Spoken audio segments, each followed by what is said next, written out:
የኢትዮጵያ አየር ኃይል በትግራይ ክልል ሽራሮ ከተማ አቅራቢያ አካሄደ በተባለው የድሮን ጥቃት በትግራይ የጸጥታ ኃይሎች ላይ ጉዳት መድረሱ ተሰማ። ናይጄሪያና ጋና ዜጎቻቸው ደቡብ አፍሪካን ለቀው እንዲወጡ ለመርዳት ሐሳብ አቀረቡ። ኩዌት አዲሱ የኢራን ጥቃት አደጋ የሚያባብስ መሆኑን ገለጸች። ጎረቤት ባህሬን በበኩሏ በኢራን ሚሳይል ጥቃት ኢላማ እንደሆነች ገልጻለች። በጀርመን በፖለቲካዊ መነሻ የሚፈጸም ወንጀል በከፍተኛ ደረጃ መጨመሩን ጥናት አመለከተ። ለወንጀሉ መጨመር በመካከለኛው ምስራቅ የተከሰቱ ግጭቶችና ጽንፍ የረገጠ የፖለቲካ እይታ መነሻ ናቸው ተብሏል። የኢትዮጵያ አየር ኃይል በትግራይ ክልል ሽራሮ ከተማ አቅራቢያ አካሄደ በተባለው የድሮን ጥቃት በትግራይ የጸጥታ ኃይሎች ላይ ጉዳት መድረሱ ተሰማ። በቅርቡ የጀኔራል ታደሰ ወረደ ጊዜያዊ መንግስትን አስወግዶ ስልጣን የተቆጣጠረው በነ ዶክተር ደብረጽዮን ገብረ ሚካኤል የሚመራው ቡድን ማምሻውን ባሰራጨው መግለጫ በድሮን ጥቃቱ በዕለታዊ የስራ እንቅስቃሴ ላይ በነበሩ የሰራዊቱ አባላት የሞትና የመቁሰል አደጋ አድርሷል ብሏል። ድርጊቱ የፕሪቶሪያን ስምምነት እንደሚጥስ ገልጿል። በዚህ ጉዳይ ላይ ይህን ዜና እስካጠናቀርንበት ጊዜ ድረስ ከፌዴራል መንግስት በኩል የተባለ ነገር የለም። ናይጄሪያና ጋና ዜጎቻቸው ደቡብ አፍሪካን ለቀው እንዲወጡ ለመርዳት ሐሳብ አቀረቡ። የናይጄሪያና የጋና መንግስታት ስደተኞችን የሚቃወሙ ጥቃቶችን ተከትሎ ዜጎቻቸውን ከደቡብ አፍሪካ ወደ ሀገራቸው ለማጓጓዝ ሐሳብ ማቅረባቸውን ሮይተርስ ዘግቧል። በደቡብ አፍሪካ ከ1000 በላይ ናይጄሪያውያን ስደተኞችን ኢላማ ባደረገ ጥቃት ምክንያት በፈቃደኝነት ወደ ሀገራቸው ለመመለስ መመዝገባቸውን የናይጄሪያ የውጭ ጉዳይ ሚኒስትር አርብ ዕለት አስታውቋል። ደቡብ አፍሪካ በዚህ ዓመት ስደተኞችን የሚቃወሙ አዳዲስ የተቃውሞ ሰልፎችን አስተናግዳለች። ከነዚህ ተቃውሞዎች መካከል አንዳንዶቹ ወደ አመጽ ተለውጠዋል። ኩዌት አዲሱ የኢራን ጥቃት አደጋ የሚያባበስ መሆኑን ገለጸች። የባህረ ሰላጤዋ ሀገር ኩዌት ቅዳሜ ዕለት ከኢራን የተሰነዘሩ አዳዲስ ጥቃቶች መፈጸማቸውን ገልጻ አውግዛለች። እነዚህ ጥቃቶች ለዜጎችና ለነዋሪዎች ሕይወት ቀጥተኛ ስጋት ናቸውም ብላለች። ኩዌት እነዚህ ጥቃቶች የመንግስትን ሉዓላዊነት በግልጽ የሚጥሱ መሆናቸውንም አረጋግጣለች ሲል የሀገሪቱ የውጭ ጉዳይ ሚኒስትር ገልጿል። ጎረቤት ባህሬን በበኩሏ በኢራን የሚሳይል ጥቃት ኢላማ እንደሆነች ገልጻለች። የባህሬን መንግስት ቅዳሜ ዕለት እንደገለጸው ኢራን ወደ ሊባኖስ እንዲሁም ወደ ኩዌት የባይለስቲክ ሚሳይሎችንና ድሮኖችን ተኩሳለች።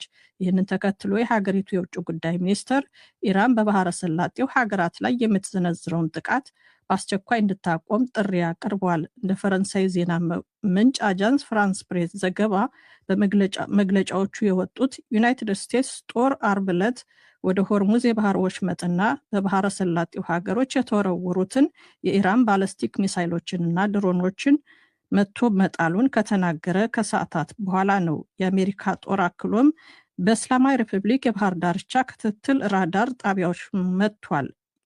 የባህር ዳርቻ የክትትል ራዳሮችን መቶ ጥሏል። ይህም ከቴህራን ጋር የተካሄደውን የተኩስ አቁም ስምምነት የበለጠ እንዲጨናገፍ አድርጓል። በጀርመን በፖለቲካዊ መነሻ የሚፈጸም ወንጀል በከፍተኛ ደረጃ መጨመሩን ጥናት አመለከተ። ቬልት አም ዞንታግ የተባለ የጀርመን ጋዜጣ እንደዘገበው በጀርመን ፖለቲካዊ መነሻ የሚፈጸም ወንጀል ከቀደሙት ዓመታት ጋር ሲነጻጸር በ2025 ከፍተኛ ደረጃ ላይ ደርሷል። ጋዜጣው ጥናት አድርጎ ባወጣው ዘገባ በጀርመን ግዛቶች ባለፈው ዓመት ቢያንስ 85,000 እንደዚህ አይነት ወንጀሎች ተመዝግበዋል። ይህም በ2024 ከነበረው ሲነጻጸር ጭማሪ አሳይቷል። ባለፉት 10 ዓመታት ውስጥ እነዚህ ወንጀሎች ቁጥር ከእጥፍ በላይ ጨምሯል ያለው ጋዜጣው በ15 የጀርመን የፌዴራል ግዛቶችም ዳሰሳ ጥናቱን ማካሄዱን አመልክቷል። በዚህም በፖለቲካዊ ተነሳሽነት የሚፈጸሙ የጥቃት ወንጀሎች መጨመራቸውን ገልጿል። ከነዚህም ውስጥ የእሳት ቃጠሎ፣ ጥቃት፣ የፍንዳታ እንዲሁም የሰላም መንሳት ወንጀሎች ይገኙበታል።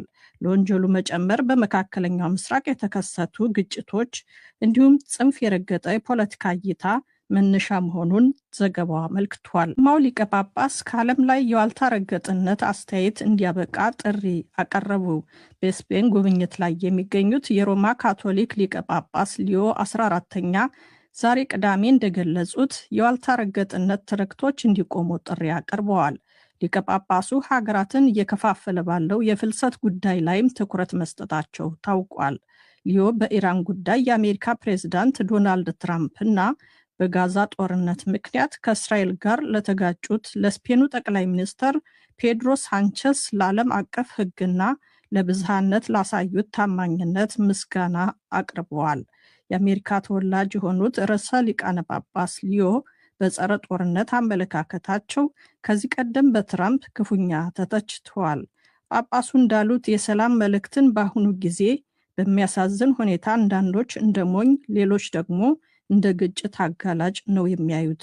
ነገር ግን አስቀድሞ በታሰበበት ርዕዮተ ዓለም ራሳቸውን የማይዘጉ ሰዎች ዘንድ ተቀባይነት እንደሚያገኝ እምነታቸውን ገልጠዋል። ከብዙ የአውሮፓ ሀገሮች በተቃራኒ በሳንቸስ የግራ ክንፍ መንግስት ስር የምትተዳደረው ስፔን በአንጻራዊነት ለዘብተኛ የስደት ፖሊሲ ያላት ሀገር ነች። ኢራን ቅዳሜ ዕለት ቱርክን ለቀው ወደ ሜክሲኮ ከሚያመሩት ተጫዋቾቿ ጋር ለሚጓዙት የዓለም ዋንጫ ቡድን የድጋፍ ሰራተኞች ቪዛ በመከልከሏ አሜሪካን ክፉኛ ተቸች። ቱርክ አንታሊያ የስልጠና ካምፕ ውስጥ የቆዩት የኢራን ተጫዋቾች አርብ ዕለት ቪዛቸው ማግኘታቸውን የቱርክ የዋሽንግተን ተወካይ ቶም ባራክ ተናግረዋል። ቱርክ የሚገኘው የኢራን ኤምባሲም ለዚህ አመስግኗል። ያም ሆኖ ኤምባሲው ዛሬ ቅዳሜ እንዳስታወቀው ብዙ የአመራር የስራ አስፈጻሚ ሰራተኞችና ሌሎችም ቪዛ ተነፍጓቸዋል ሲል አሜሪካን ክፉኛ ተችቷል። ፊፋ ደንቦቹን በመጣስና የኢራን ብሔራዊ የእግር ኳስ ቡድንን አድሎ በመፈጸም አሜሪካን ተጠያቂ ማድረግ እንዳለበትም አሳስቧል።